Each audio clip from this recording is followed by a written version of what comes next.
எனக்கே அந்த முதல்ல அடிச்சு பூசின மாதிரி ஒரு ஃபீல் ஆச்சு. அந்த மாதிரி கருப்பை இறங்கிருந்தாரு. ரொம்ப எமோஷனலாக இருந்தது. இன்னொரு விஷயம், கருப்பு ஷூட்டிங் ஸ்பாட்டில் நீங்கள் கடைசியாக பார்த்துருக்கீங்களா காவக்கார கருப்பு? ஆக்சுவலி அது கோயம்புத்தூர் பிஹெச்சி டெக் காலேஜ்.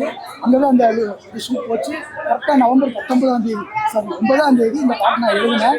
அந்த கருப்பை சிலை இருக்குல்ல, அந்த சிலையில் இருக்கிற அந்த கண்ணு அவ்வளோ பவர்ஃபுல்லாக இருந்தது. அதை வந்து நைட் வந்து எடிட் பண்ணேன். அதில் வந்து சொர்க்கவாசல் அப்படின்ற அந்த வார்த்தை வரணுன்றதுனால, ஏன் சொர்க்கவாசல்னு சொல்கிறேன்னா, கருப்பு ஷூட்டிங் டைமில் சொர்க்கவாசல் படம் நம்ம ஆர்ஜே பாலாஜி சாரோட படம் வந்து ரிலீஸ் ஆகிருந்தது. அதனால அந்த சொர்க்கவாசல்ன்ற வார்த்தையும் வரணும்னு சொல்லி நைட் ஒரு 12 மணிக்கு வந்து எழுதிட்டுருந்தேன். இதுக்கு வெறும் சாங்காக இருக்கிறது மியூசிக்கோட இன்னும் நல்லா இருக்குன்னு சொல்லிட்டு அன்றைக்கி தான் எனக்கு அறிமுகமாக தான் ஒரு ஃப்ரெண்டு.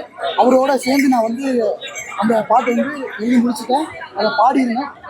காருக்குள்ளே ஷூட்டிங் ஸ்பாட்டில் உட்காந்து ஒரு லஞ்ச் பிரேக்கில் நாங்கள் காருக்குள்ளே உட்காந்து இந்த சாங் வந்து ரெக்கார்ட் பண்ணுவாங்க. அந்த லைன் என்னன்னா, அந்த கண்ணை பார்த்து நான் எழுதின ஃபர்ஸ்ட் லைன் வந்து பார்த்தீங்கன்னா, கண்ணு 2 செவந்துருச்சு செவப்பா, இப்படியில் நீ வருவன் இருப்பா, நீ எப்ப வருவேன்னு சொல்லுனா கருப்பா, என் கருப்பா